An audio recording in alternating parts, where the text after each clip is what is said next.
प्यारे बच्चों, कोविड-19 के कारण आप सभी अपने अपने घरों में रहकर ही अपनी पढ़ाई कर रहे हैं। ऐसे समय में आप अपनी पढ़ाई को रोचक तरीके से सीख समझ सकें, इसके लिए झारखंड सरकार द्वारा प्रस्तुत किया जा रहा है हमारा दूरदर्शन हमारा विद्यालय कार्यक्रम।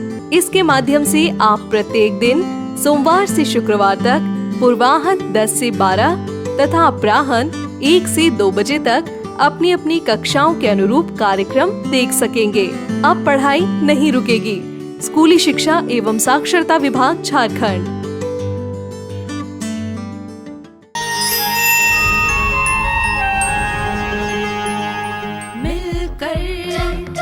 नई दुनिया मिलकर बनाए हम नई दुनिया, मिलकर जीत ले हम सारी दुनिया। बीच हमें आज बोने दो, रोज उसे थोड़ा बढ़ने दो, छू लेंगे आकाश हम, मन के विचार हकीकत बने, सिद्धि फल से आनंद देंगे, कोशिश कर बढ़े, सोच बुलंद करे।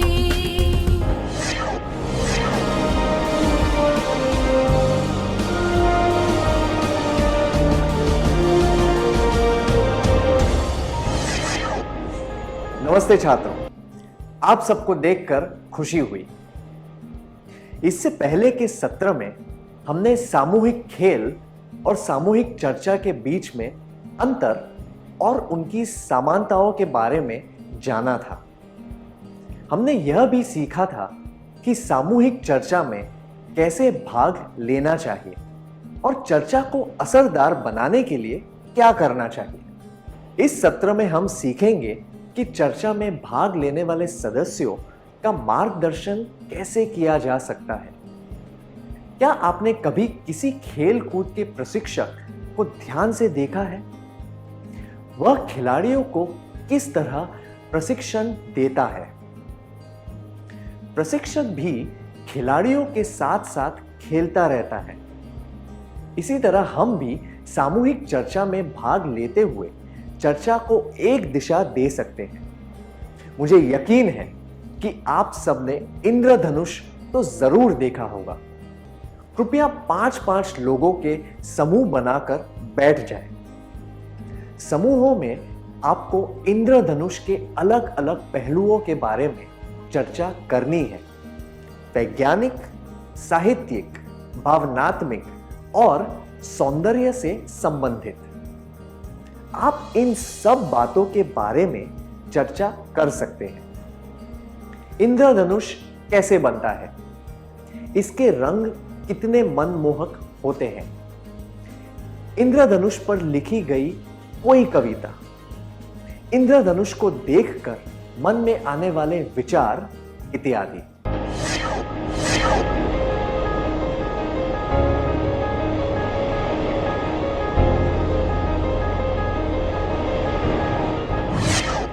सर आइजैक न्यूटन ने यह साबित किया था कि इंद्रधनुष कैसे बनता है।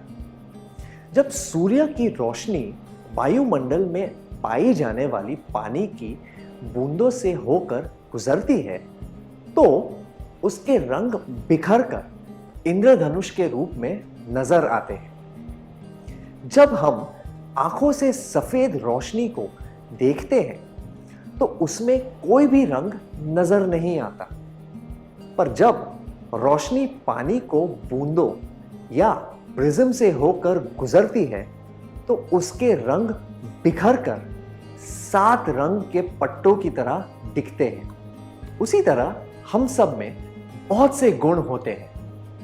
हमारे सारे गुण हमेशा दिखाई नहीं देते, पर जब हम दूसरों के साथ काम करते हैं तो हमारे गुण उभर कर आते हैं। उदाहरण के लिए, जब हम सामूहिक चर्चा में भाग लेते हैं तो हमारे ये सब गुण नजर आते हैं।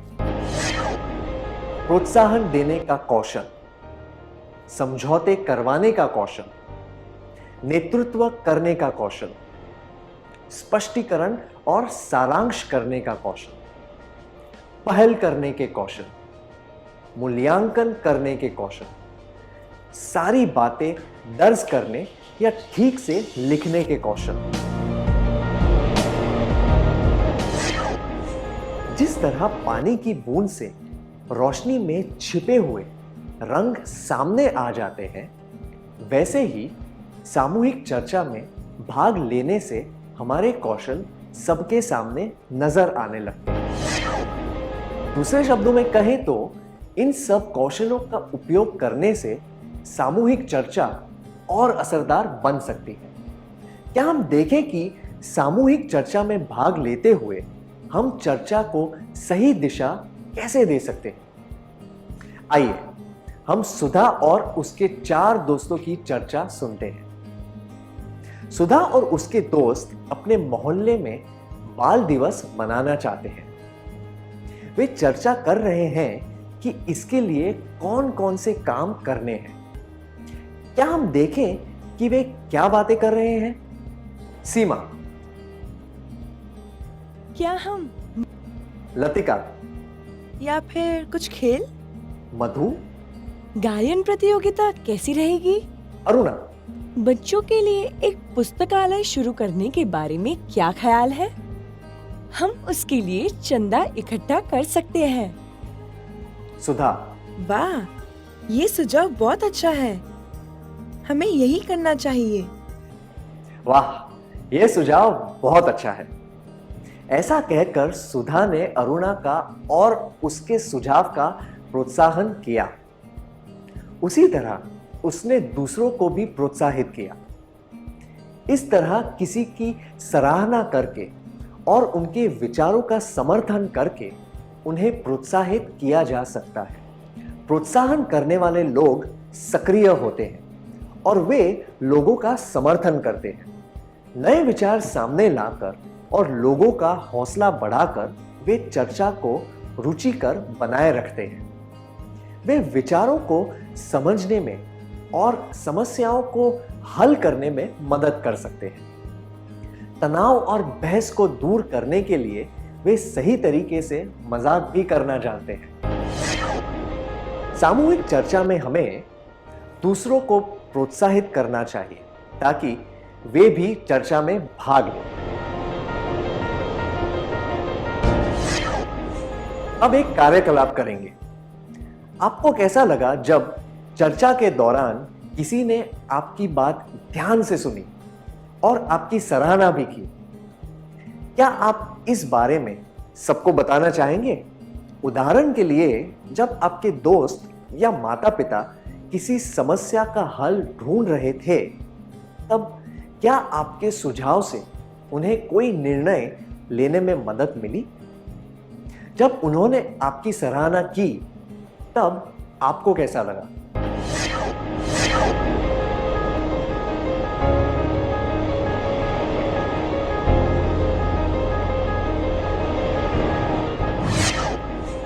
धन्यवाद। आइए देखते हैं कि सुधा और उसके दोस्तों की चर्चा में क्या हो रहा है। अरुणा, हमें बाल पुस्तकालय के लिए चंदा इकट्ठा करना चाहिए। सुधा, ये तो बहुत अच्छा सुझाव है। हमें ऐसा जरूर करना चाहिए। सीमा, पर मुझे तो इसमें कुछ भी उपयोगी नजर नहीं आता। मधु, तुम ऐसा क्यों कह रही हो?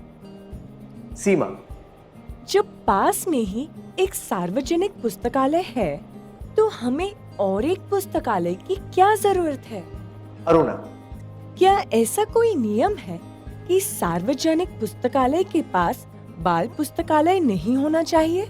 सीमा, ऐसा कोई भी नियम नहीं है, पर जब हम सार्वजनिक पुस्तकालय को अच्छी तरह काम में ले सकते हैं, तो दूसरा पुस्तकालय खोलने की क्या जरूरत है? मधु, हमें लतिका की भी बात सुननी चाहिए। उसे अब तक कुछ भी कहने का मौका नहीं मिला है। क्या आप में से कोई 5 लोग इस दृश्य का अभिनय करके दिखा सकते हैं? सीमा बाल पुस्तकालय खोलने के विचार की आलोचना करती है। लतिका, अरुणा जोर से और दृढ़ता से कहती है कि बाल पुस्तकालय होना ही चाहिए। सुधा बाल पुस्तकालय खोलने का समर्थन करती है। मधु लतिका को बात करने के लिए प्रोत्साहित करती है। हमने देखा कि जरूरत पड़ने पर मधु हमेशा बीच में आकर स्थिति को संभाल लेती। सीमा ने जब आलोचना की तब मधु ने कहा, तुम ऐसा क्यों कर रही हो? और उसने लतिका को भी बात करने का मौका दिया। मधु बात को बिगाड़ने नहीं देती। इस तरह वह एक समझौता करने वाले की भूमिका निभा रही थी।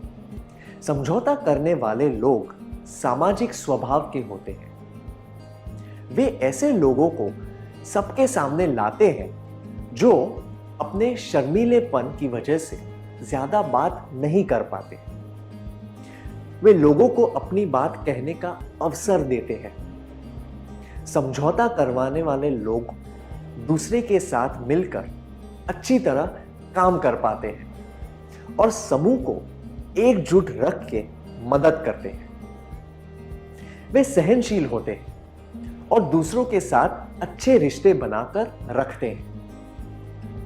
वे सब्र से काम लेते हैं और व्यवहार कुशल होते हैं। उन्हें दूसरों की भावनाओं और जरूरतों की समझ होती है। वे किसी भी झगड़े को आसानी से सुलझा पाते हैं। वे अड़ियल लोगों से भी काम निकलवा लेते हैं क्योंकि वे गुस्से से नहीं बल्कि दृढ़ता से बात करते हैं। अगर मधु बीच में नहीं आती तो अरुणा और सीमा की बातचीत झगड़े में बदल सकती थी। इसीलिए सामूहिक चर्चा के दौरान बहस और झगड़ा नहीं करना चाहिए। एक दूसरे की बात को समझकर एक मत होने की कोशिश करनी चाहिए। सामूहिक चर्चा में हमें दूसरों को प्रोत्साहित करना चाहिए ताकि वे भी चर्चा में भाग लें। एक दूसरे के साथ बहस करने के बजाय एक मत होकर कोशिश करनी चाहिए।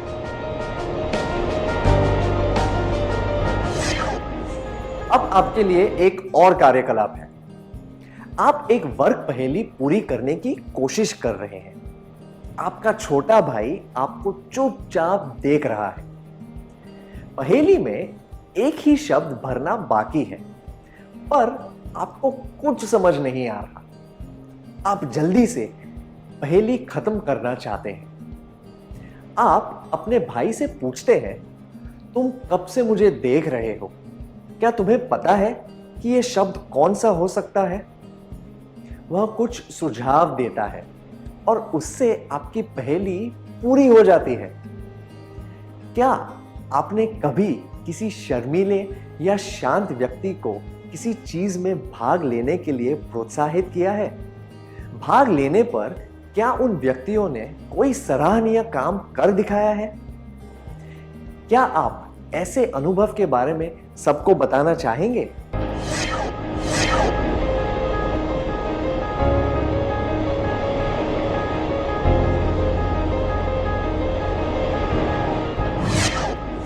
धन्यवाद। अब हम अगले कार्यकलाप के बारे में बात करते हैं। एक कार का पहिया मिट्टी में फंस गया है। कपिल ने देखा कि ड्राइवर को कार आगे ले जाने में मुश्किल हो रही थी। उसने पास खड़े लोगों को ड्राइवर की मदद करने के लिए बुलाया। सब मिलकर कार को पीछे से धक्का मारने लगे। कपिल वहीं खड़ा होकर इस तरह निर्देश देने लगा, हाँ, अब जोर से धक्का लगाओ। अरे जोर से, जरा रोको। वह ड्राइवर से भी कह रहा था, गियर बदलो, हाँ, अब गाड़ी को आगे बढ़ाने की कोशिश करो, इत्यादि। क्या आप चारों इस दृश्य का अभिनय करके दिखा सकते हैं?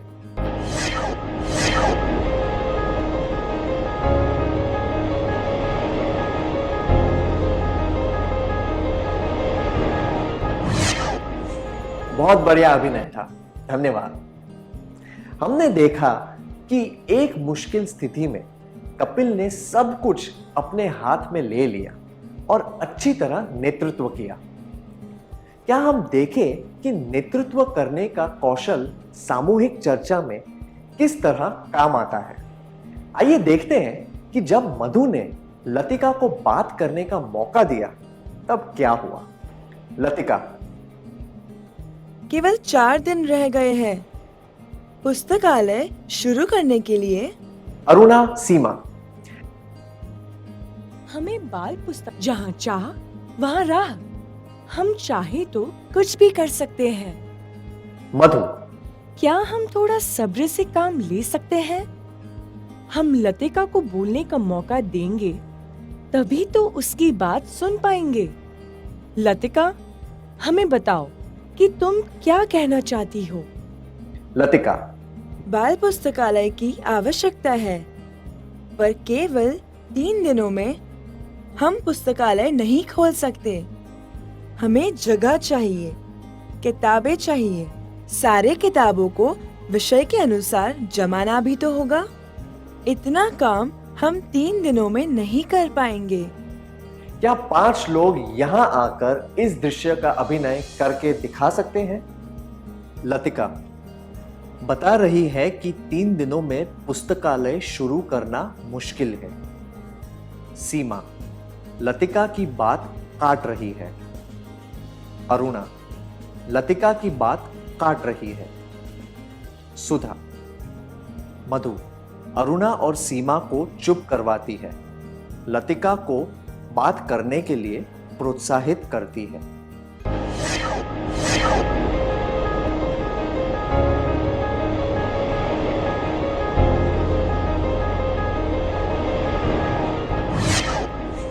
जब अरुणा और सीमा ने लतिका की बात काट दी तब मधु ने नेता की भूमिका निभाई। उसने सकारात्मक रूप से सामूहिक चर्चा को नियंत्रित किया। उसने न केवल चर्चा को बल्कि चर्चा में भाग लेने वाले लोगों को भी नियंत्रण में रखा।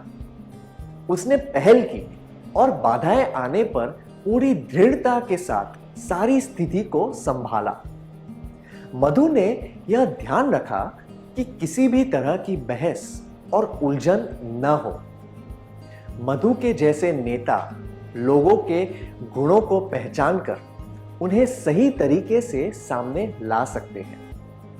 वे गुस्से या बल का प्रयोग किए बिना अपना काम कर लेते हैं। जब स्थिति ठीक न हो तो वे थोड़ा व्याकुल हो सकते हैं, पर वे सब कुछ सही परिणाम तक पहुंचाने में सक्षम होते हैं। इसीलिए उचित तरीके से सामूहिक चर्चा का नेतृत्व करना जरूरी होता है ताकि चर्चा का लक्ष्य पूरा हो सके।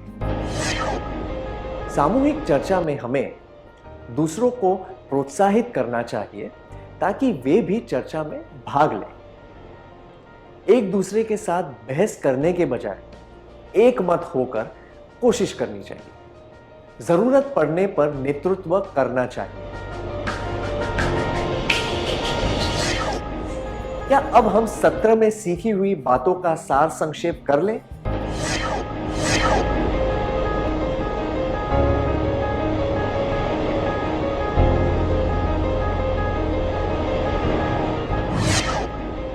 सामूहिक चर्चा में हमें दूसरों को प्रोत्साहित करना चाहिए ताकि वे भी चर्चा में भाग लें। एक दूसरे के साथ बहस करने के बजाय एक मत होकर कोशिश करनी चाहिए। जरूरत पड़ने पर नेतृत्व करना चाहिए। बहुत अच्छी तरह सार संक्षेप किया आपने, धन्यवाद।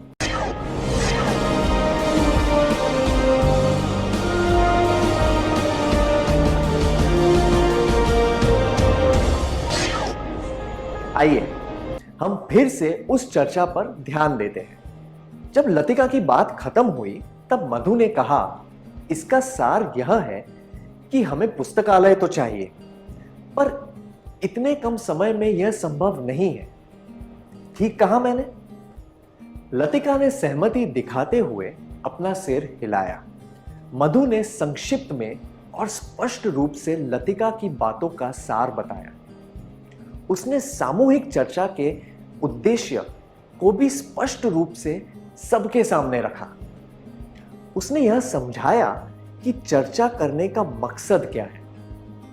उसने यह बात विस्तार से बताई कि आगे क्या करने की जरूरत है और उसके लिए उसने सारे साथियों की राय ली। चर्चा में बताए गए सारे विचारों को उसने ठीक से सार बताया। अगर कोई व्यक्ति अच्छी तरह सारांश प्रस्तुत न करे तो चर्चा का उद्देश्य पूरा नहीं हो सकता। इसीलिए सामूहिक चर्चा में उभरने वाले विचारों का स्पष्टीकरण और सारांश करना जरूरी होता है। सामूहिक चर्चा में हमें दूसरों को प्रोत्साहित करना चाहिए ताकि वे भी चर्चा में भाग लें। एक दूसरे के साथ बहस करने के बजाय एक मत होकर कोशिश करनी चाहिए। जरूरत पड़ने पर नेतृत्व करना चाहिए। विचारों का स्पष्टीकरण और सारांश करना चाहिए। चलिए फिर से चर्चा की ओर ध्यान देते हैं। जब लतिका ने अपनी बात खत्म की तब अरुणा ने कहा, मैं लतिका की बात से सहमत हूं। हम बाल दिवस के बाद पुस्तकालय शुरू करने के बारे में सोच सकते हैं। बाल दिवस मनाने के लिए 3 दिनों में क्या किया जा सकता है? सब लोग सोचने लगे। बहुत से विचार सामने आए। कई लोग सुझावों के बारे में सोच रहे थे। सुधा ने कहा, कैसे रहेगा अगर हम पुराने कपड़े और खिलौने जमा करके किसी अनाथालय को दे जाएं? मैं 10 घरों से चीजें इकट्ठा करके ले जाऊंगी। सुधा की बात सुनने के बाद दूसरे लोग भी अपना सुझाव बताने लगे।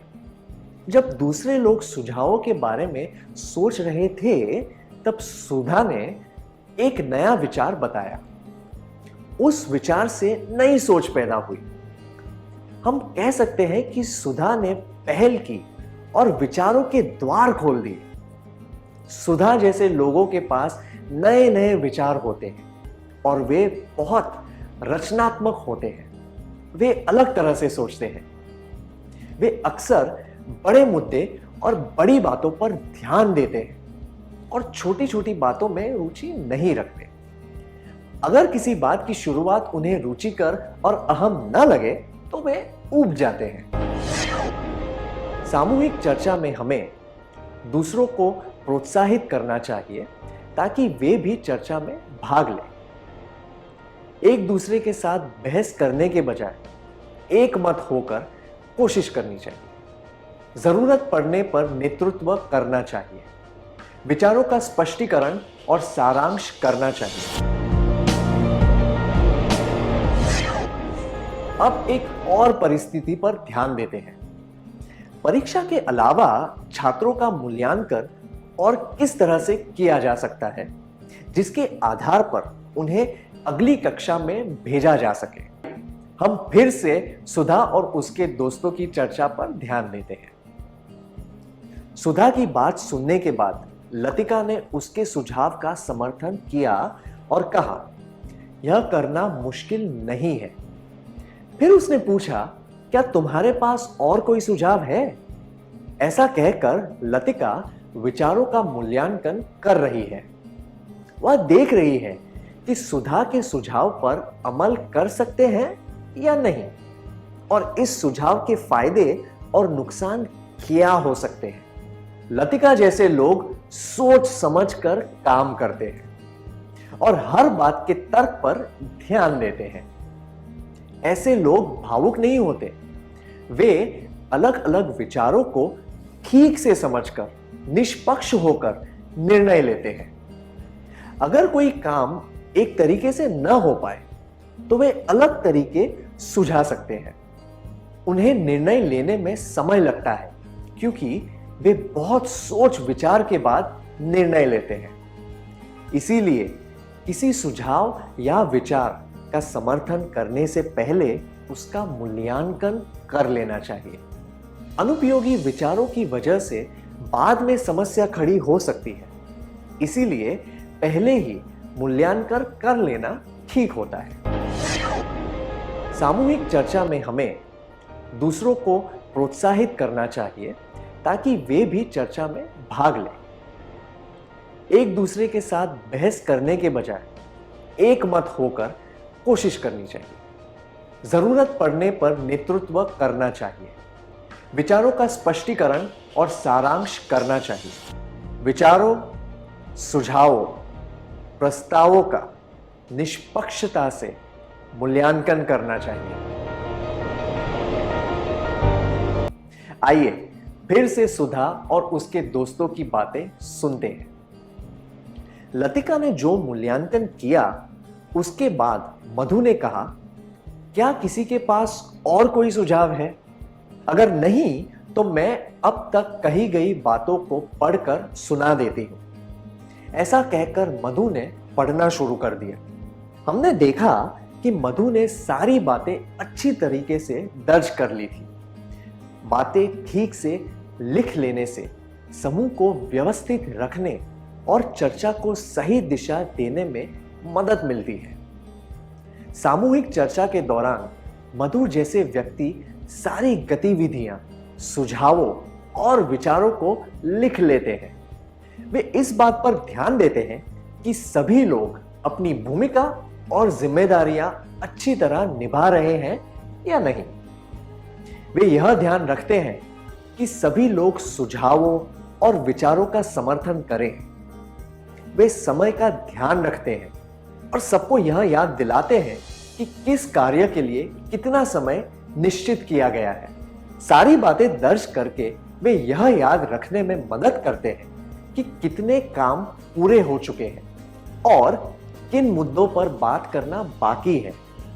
इसीलिए सामूहिक चर्चा के दौरान हुई सारी बातें को दर्ज करना जरूरी होता है। सामूहिक चर्चा में हमें दूसरों को प्रोत्साहित करना चाहिए ताकि वे भी चर्चा में भाग लें।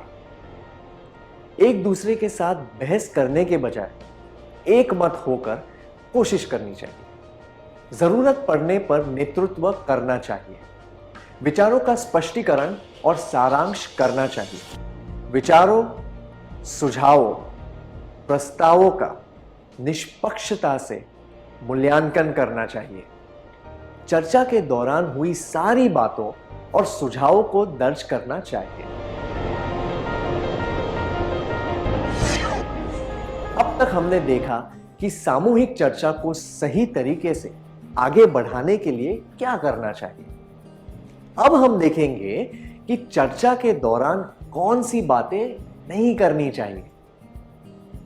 कमल, इमरान, महेश और वीर स्कूल के नेतृत्व समय के सदस्य हैं। वे एक नृत्य के कार्यक्रम के बारे में बात कर रहे थे जो उन्होंने टीवी पर देखा था।